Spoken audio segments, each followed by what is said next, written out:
so much, Larissa. It's a treat to be here. I'm very much looking forward to the entire 12-part series of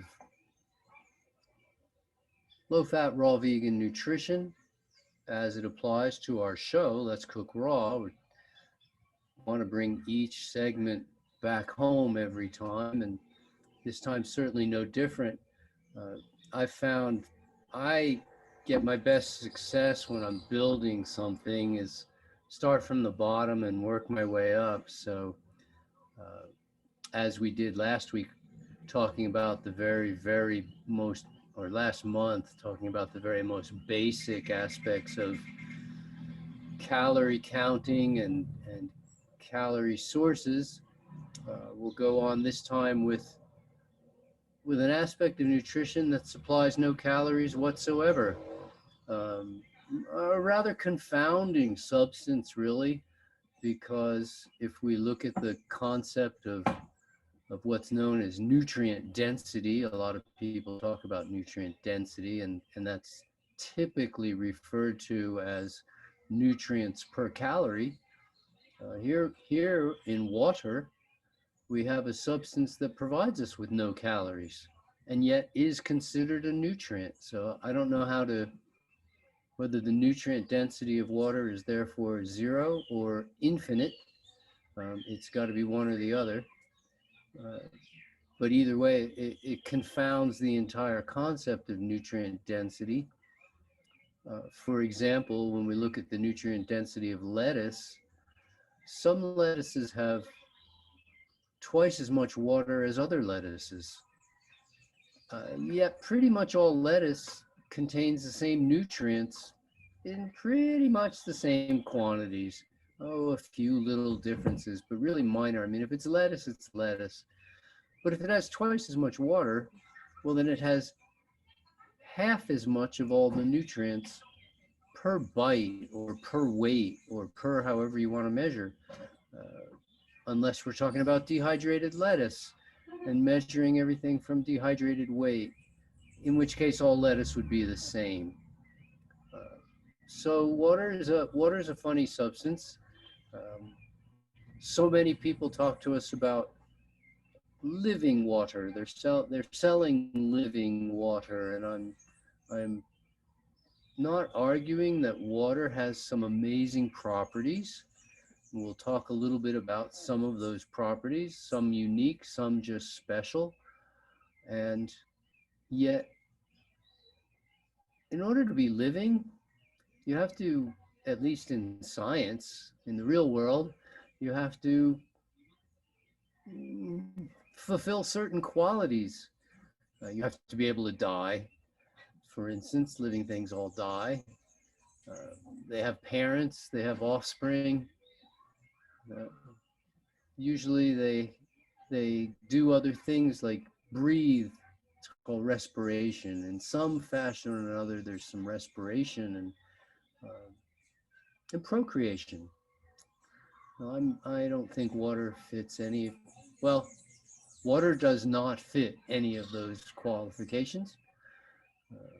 Water is not that different from a rock in terms of its livingness. And I would think that it's deceptive to call water living water. Now, this doesn't mean that water is incapable of responding to its environment in any way whatsoever. Water does change. Water does something that, to my knowledge, no other substance on earth does. And that is that as you heat it and it approaches the gaseous state, it expands into the gaseous state. And we use this quality to use steam generators and steam engines of all kinds, and we're aware of the fact.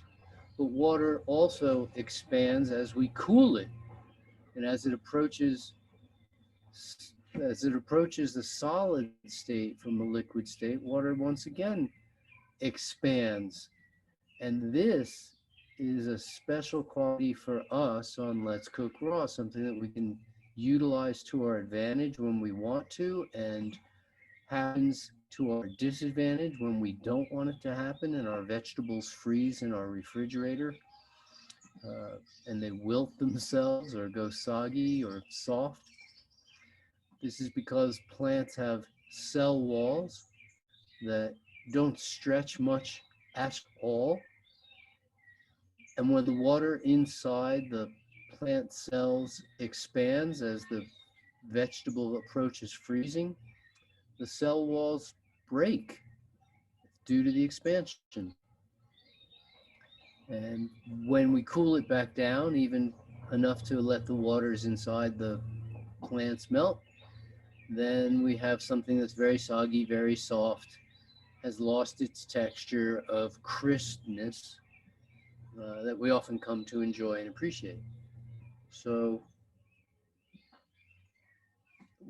we've also seen people study what they call the structure of water, and there are many books on the structures of water.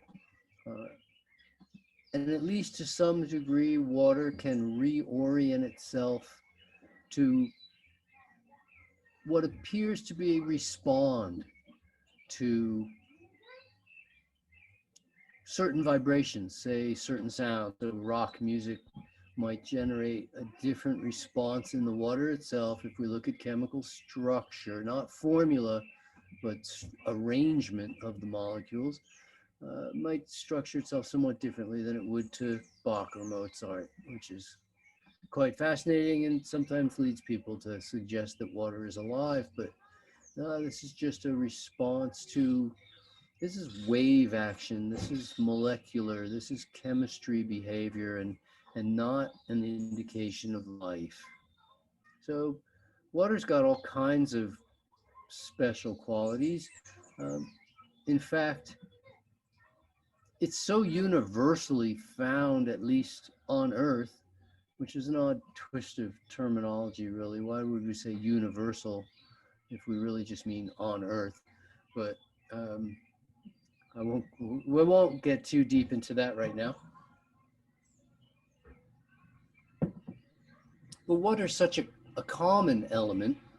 In fact, it's considered among, if not the Earth's most abundant substance. Not the most abundant element, water not being an element, but of the substances you find on Earth, water is one of the most abundant. Certainly covers more than 3/4 of the Earth and can be found almost everywhere. About 1% of the Earth's water is drinkable, or what is known as potable, which I've always found to be a very scary piece of information. If only 1% is potable, um, and a lot of that is tied up in ice. So we're on a thin thread with water and how much we have water, and it puts a new meaning on water everywhere. Not a drop to drink, because that's typically for people who are shipwrecked out on a lifeboat. They can't drink the salt water, which we'll get to. But can you imagine being on land and water being such an abundant thing on Earth, and yet we can't find any to drink because we're using it all up? It's just not as, we take it for granted, but there's places in the world where, man, if you spill a drop of water out of a bucket, people cry. What a waste. Oh, we lost a drop.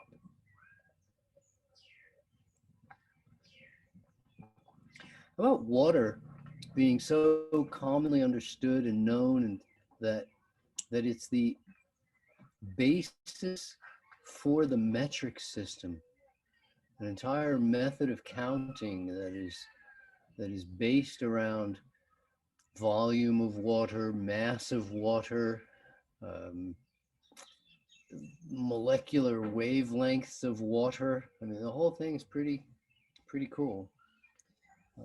Water's got a important spot, and yet we so often take it for granted. While you can go a month pretty much anybody could go a month without food. Um, to my knowledge, the record for going without water in the absence of food is 11 days for an infant and about 9 days for an adult.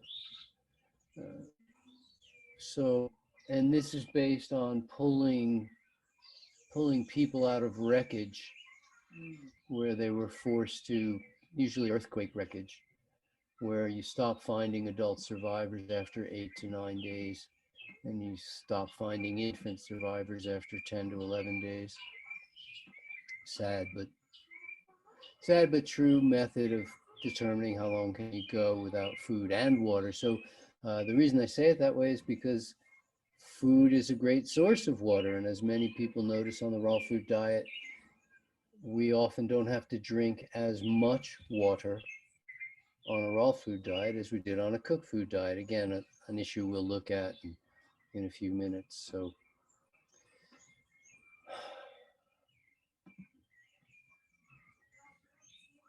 within the realm of water, we're still looking at so many types of water.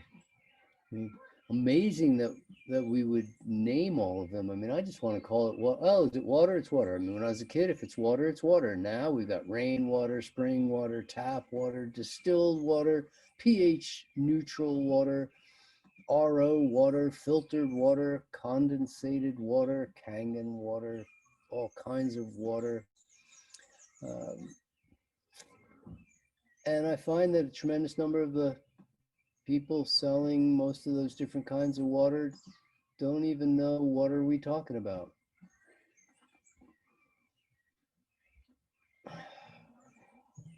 The blood is a prescribed pH, pH being a measure of alkalinity and acidity.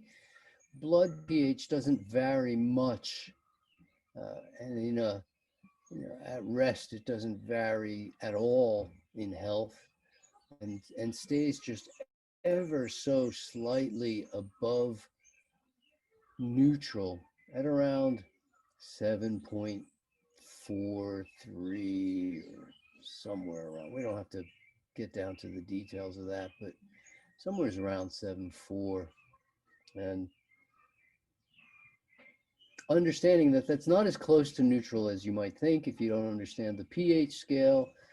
8 is 10 times more alkaline than 7.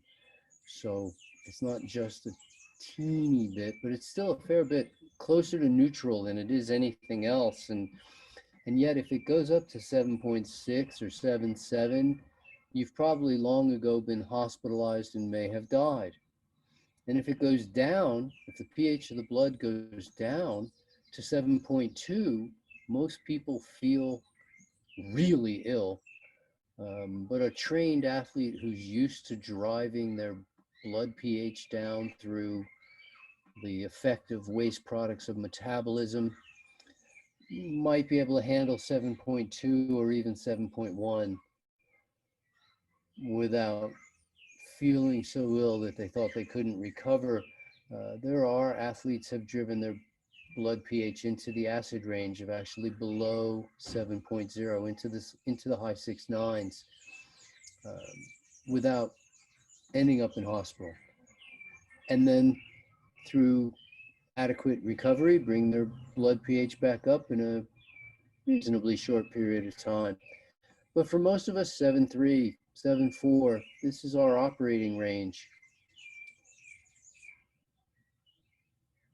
For me, it makes sense to put in water that's somewhere close to our operating range, which is how we find it in fruits and vegetables.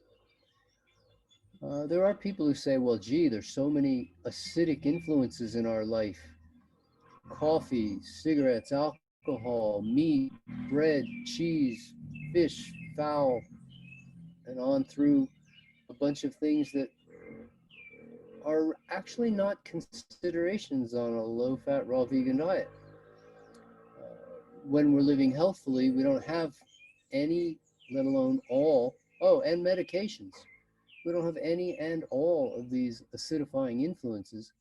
But there's people who say because we have all those acidifying influences, we should therefore alkalinize our water, since we take in so much water, we could use the water to fight the acidity of these various acidifying influences. Um, to me, this is somewhat like mopping a flooding toilet without having ever turned off the water first, so it just keeps flooding. Um, I would turn off the flood before I mop up the damage. But I guess if you want to just look for a stopgap measure, we could treat the symptoms rather than stop causing the symptoms. I'm going to vote for distilled water, but I'd certainly accept RO water, which is very close. Uh, there are other kinds of water that is, very good. Very good water. Actually, my favorite of all time water is called condensated. When you get condensation on the outside of a glass, so the water's being pulled, water vapor is being pulled to the glass and chilled, and then it turns into water.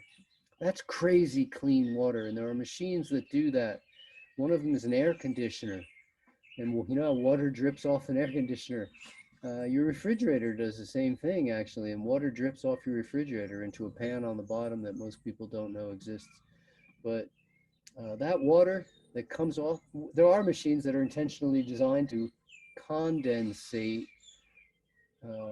water and make it available for you to drink, as opposed to drinking off of the water that drips off of an air conditioner, which I'm not recommending. Um, but but that's crazy clean water, and and when I've had the opportunity to drink some of that, it felt really good. That was clean water. I mean, it's essentially the same process as rainwater, which is water from a lake or a river or a stream or the ocean that evaporated up into the sky, and then we just pause for a truck.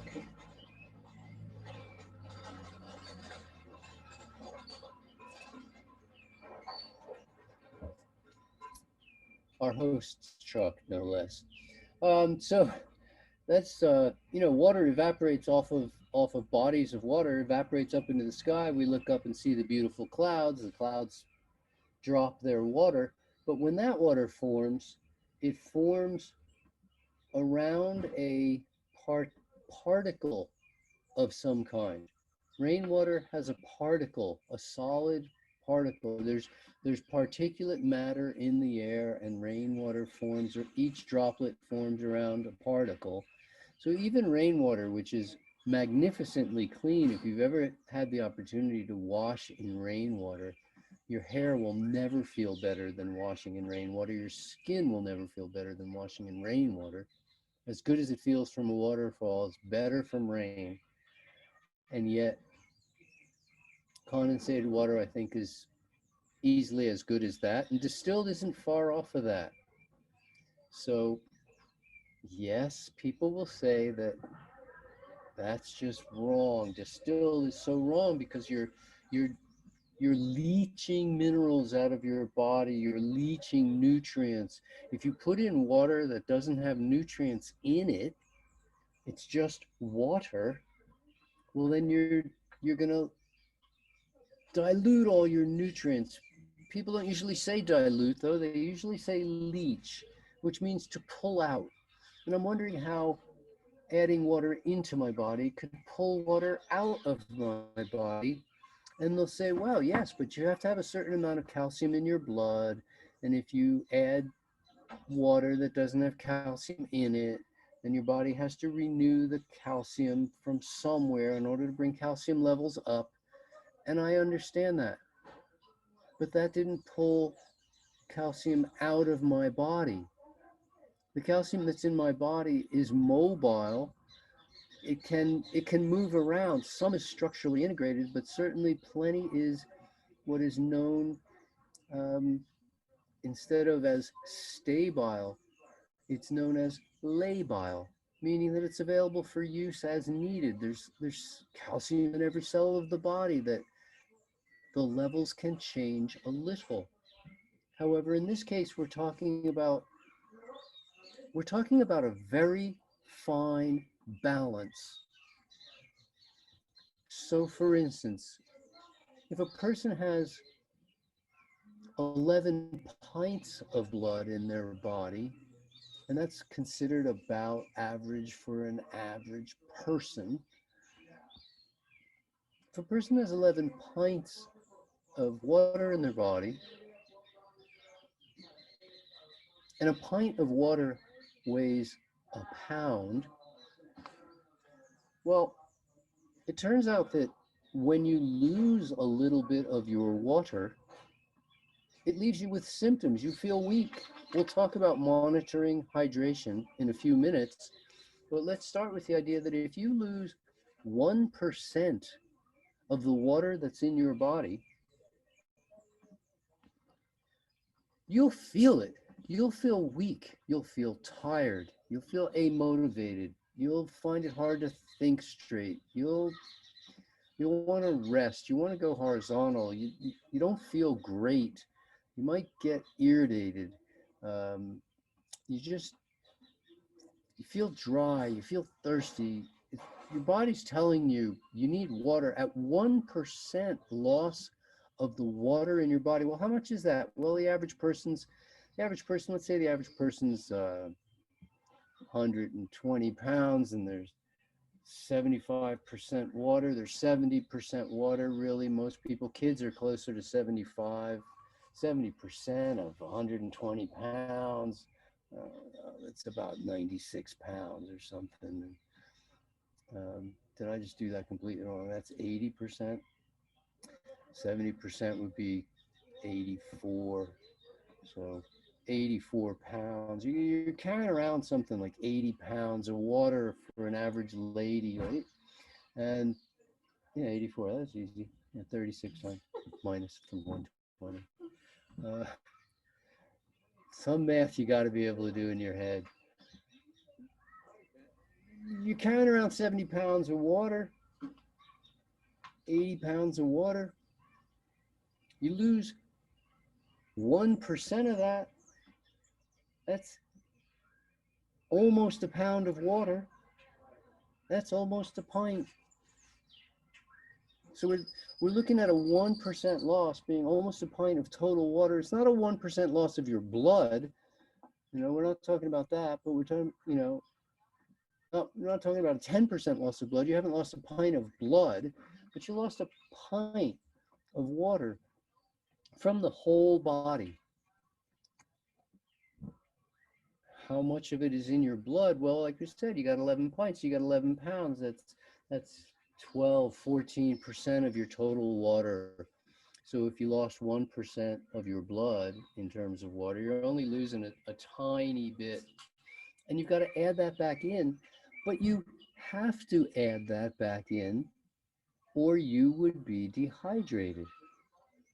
And when you're dehydrated, you're feeling badly. You're feeling far worse than any potential damage that might come from pulling a minute amount of calcium or magnesium or other minerals out of your cells in order to add it back into your blood to create the proper levels. If all that was true, but it's not. When you lose water, you didn't lose calcium from the blood.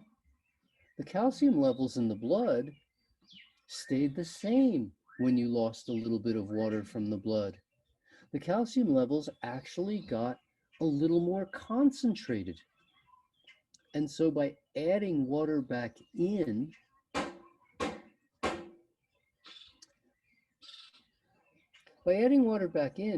you actually rehydrate the body back to the levels that the body normally and naturally seeks without having any minerals having to flow back and forth. There is no leaching whatsoever. It's completely made up. And yet people come up with all sorts of stories. No, you need to drink spring water, which is full of sand. Boil a gallon of spring water and see what's left in your pot. it's not going to be easy to clean that crust off of your pot. It, that crust in your body is known as hardening of the arteries.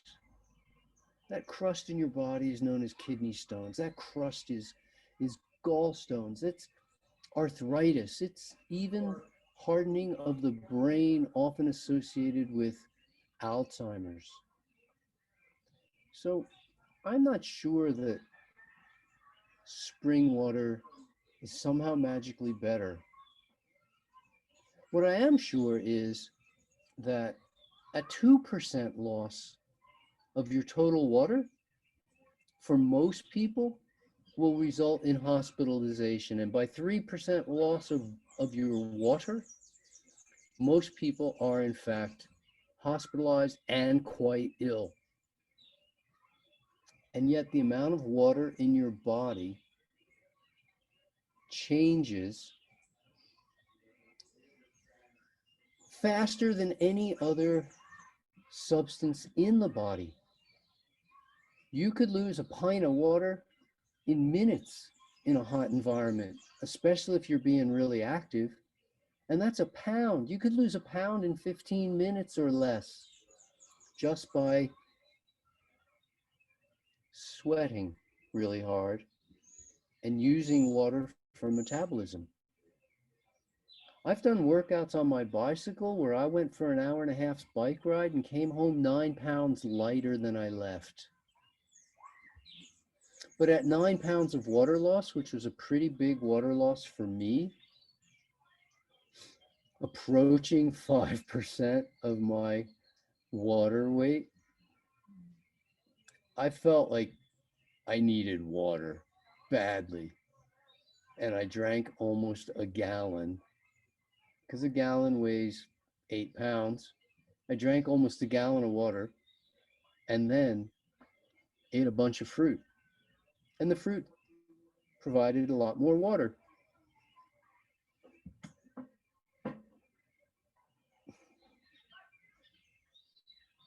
If I had to pick an enemy in the world of nutrition, it might not have anything to do with vitamins, minerals, enzymes, coenzymes, fiber, antioxidants, phytonutrients, calories, or any of the things we generally associate.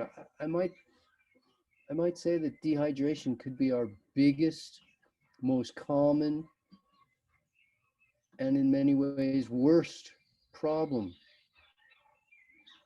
because it is easy for us to become dehydrated because you can function while you're dehydrated, because most people don't know that how dehydrated they really are. They consider functioning at a low level of dehydration to be quite normal, and they don't know how to monitor their levels of hydration. In terms of sports performance, athletes and coaches all know today that you got to stay hydrated or your performance will fall off. And it's fairly common to see people walking around with water bottles when they go to gyms or do other types of training. They often make water their biggest concern, far more than food or even the gear they use. You got to have water or have a source of water.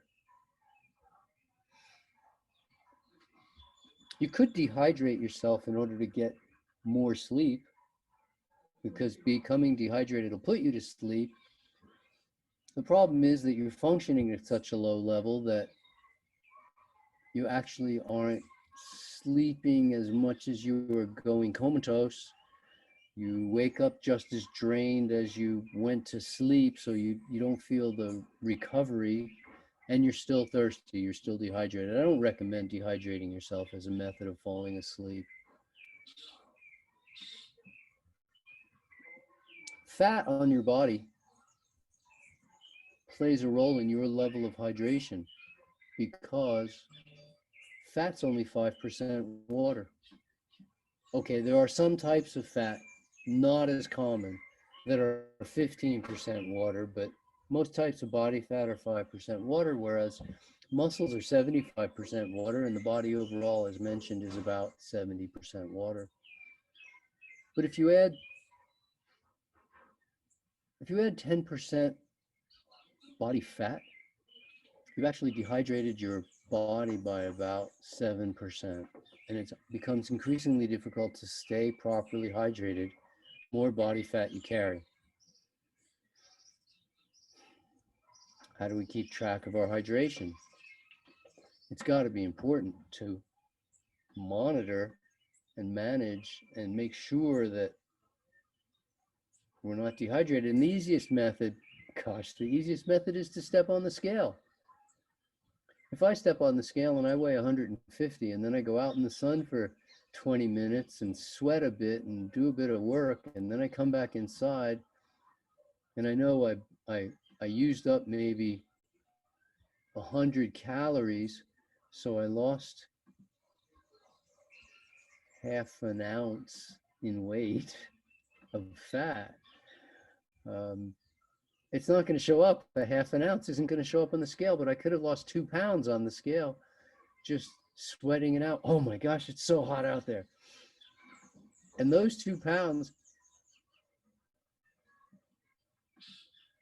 if I drink 2 pounds of water right after that, drink a quart of water, 2 pounds, and get on the scale again, I weigh 2 pounds again. So all rapid weight changes are changes in water weight. When people tell you you're going to lose 30 pounds over the course of a weekend if you follow this, that, or the other program, A, it's silly, but B, if you did lose any weight at all, it was all water weight because you're not losing fat quickly. To lose fat takes some serious time and some effort and some major under eating. You got to short yourself a good 500 calories a week. I'm sorry, you got to short yourself a good 500 calories a day to even come close to losing 1 pound in a week.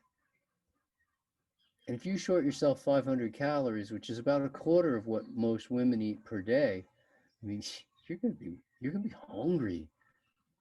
So let's go back.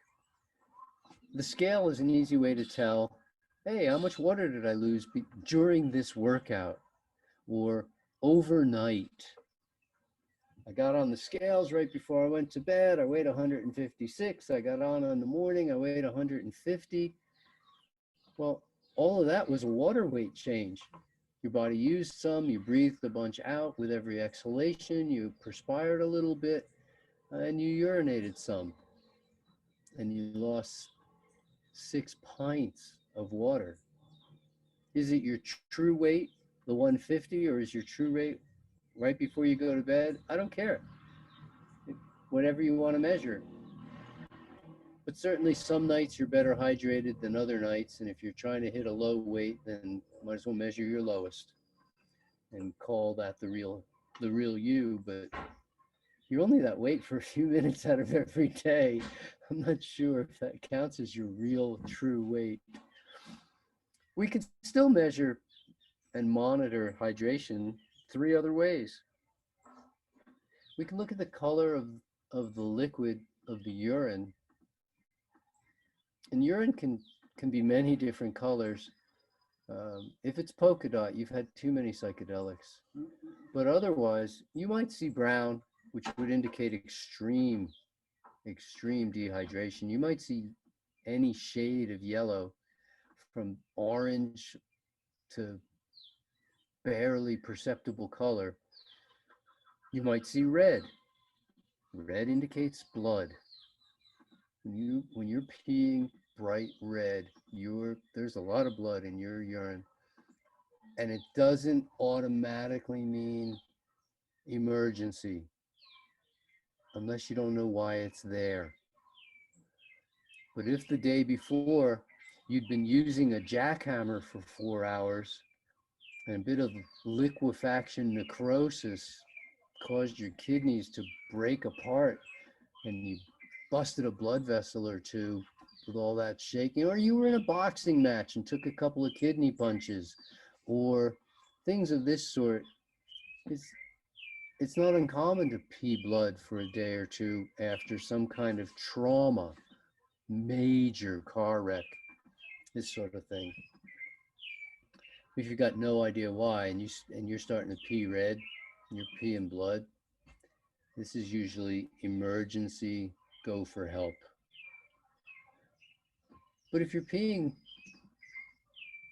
essentially water or almost no tinge of color at all, you're well hydrated.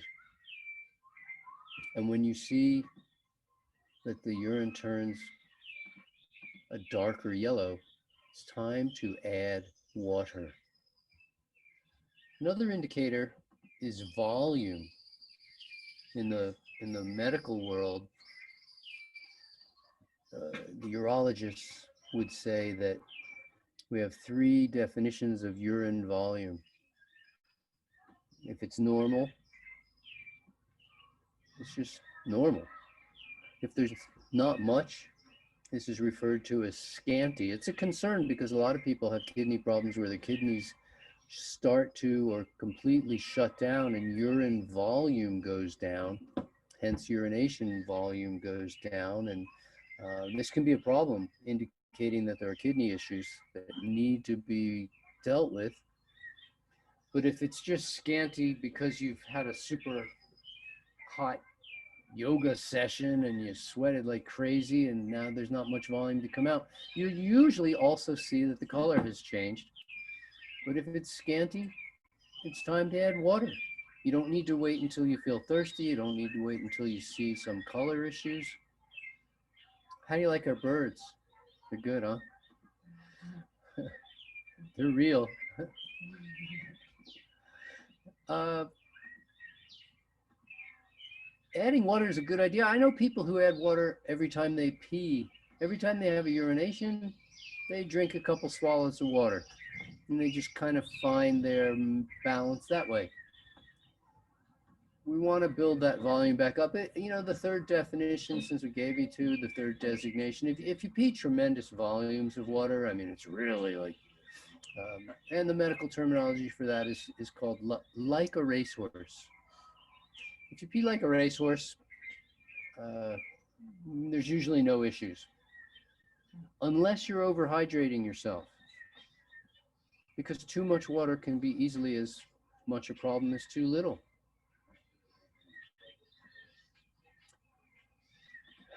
Again, urologists tell us that if we're urinating fewer than 3 times a day, likelihood is there's a major problem going on. 4 times a day, even 5 times a day, fewer than 5 times a day, and there's probably some issue with your hydration levels. And if you're peeing more than 15 times a day, if urination frequency is more than 15 times a day, not only is it inconvenient out of every 24 hours, but there's a good likelihood that something's going on. There's either a kidney problem or there's what's known as sugar metabolic issues. Most of those are caused by overconsumption of fat, a different issue for a different day.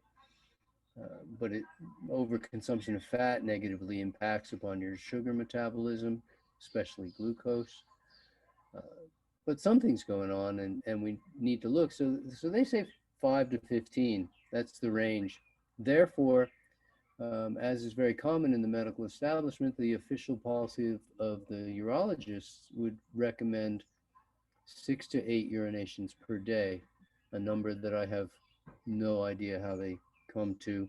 I'm going to say 9 to 11 since it's midway between 5 and 15. If you're going more than 20 times a day, you're either drinking way too much water, in which case you're diluting your own nutrients to abnormally high levels, and your body's trying to let you know there's an emergency going on by causing such frequent urination. It's interrupting your sleep. It's inconvenient. It's not any fun. You're probably not going to feel your best when your nutrients are that diluted all the time. Or else there's a major sugar metabolic issue going on, and your body's really trying to let you know about it. The other end of that extreme is dehydration. Uh, Anything that's been dehydrated will dehydrate you if you eat it. This includes all cooked foods, or almost all, except for those cooked in water, uh, and and anything with any level of salt whatsoever. Salt is totally unnecessary product that dehydrates us. We know if we drink salty water, it will kill us of dehydration. Why would we remove the water from salt water in order to say that now we have a healthy product? Now we've got the special water, we've got Himalayan or other kinds of seawater with the water removed, and we're now going to call the end product, the salt, we're going to call that the good stuff. Oh gosh, people are gullible. If you have a craving for salt, though, I mean, you got to listen to that, right? And the option is do the right thing and eat more vegetables, or do the wrong thing and eat salt. Some people even ask when should they drink. Is drinking with meals not a good idea? And that's another cooked food issue that carried over into the raw food movement. I wouldn't even say that's a bad idea, but I would say that I like to have the most water rich content of my food first, or the water rich content of my meal first. If I really was thirsty to the point where I'm about to eat something I think is going to make me even more thirsty, I would drink water in advance of the meal. But if you're thirsty after a meal, drink it.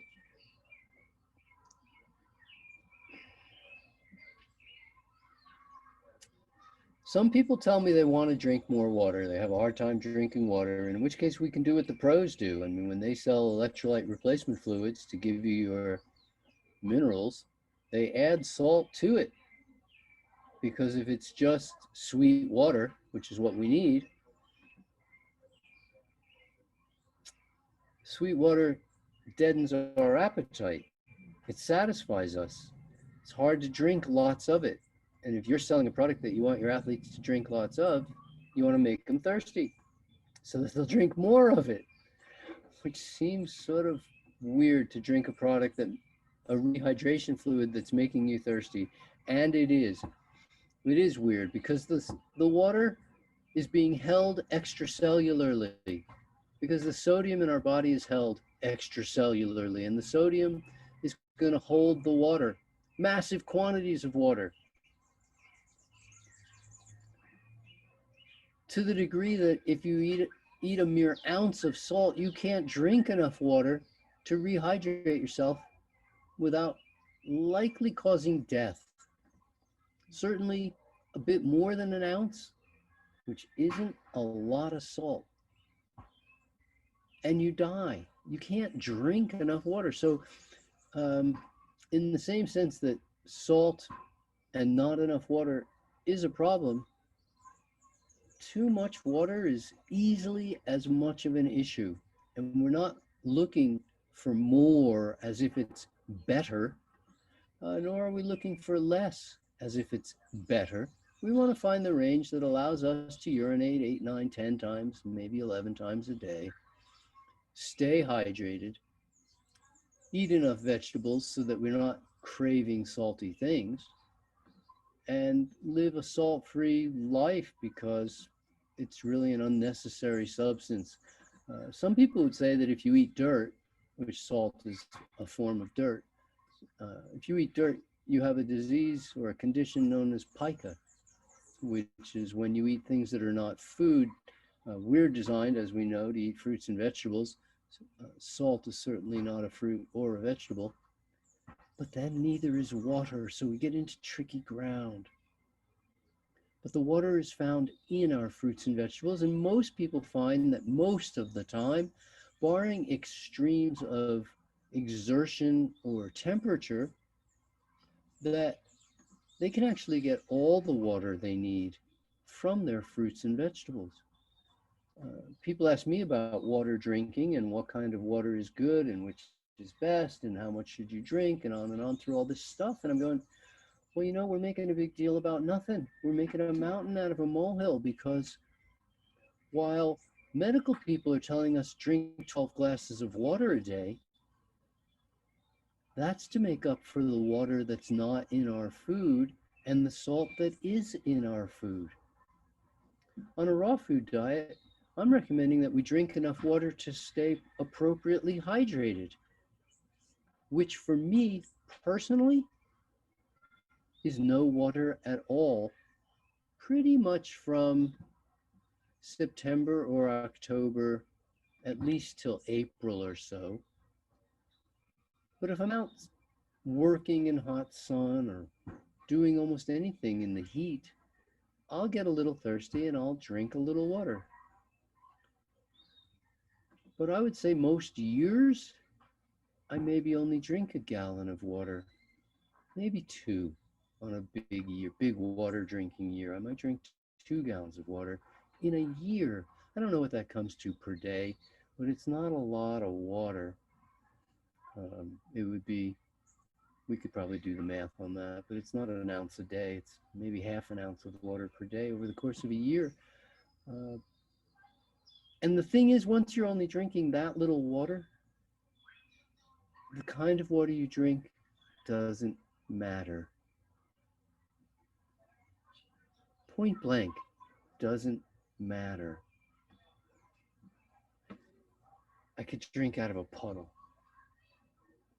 if I need a half an ounce of water, and I'd probably put a handkerchief down first, but it really just wouldn't be that big a deal.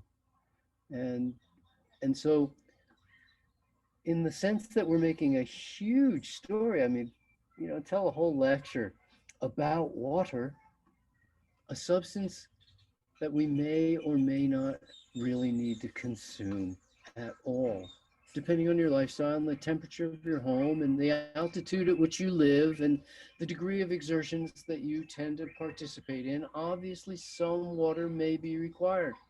And I recommend that you stay hydrated and that you do urinate 8, 9, 10, 11 times a day, and that you do tend to urinate satisfactory volume with sufficient clearness that you say, wow, I'm practically peeing clear almost all the time, except if it's a really heavy workout or I get really hot. And that you do drink the best water or waters available, because what you do all the time adds up, but what you do once in a while still matters.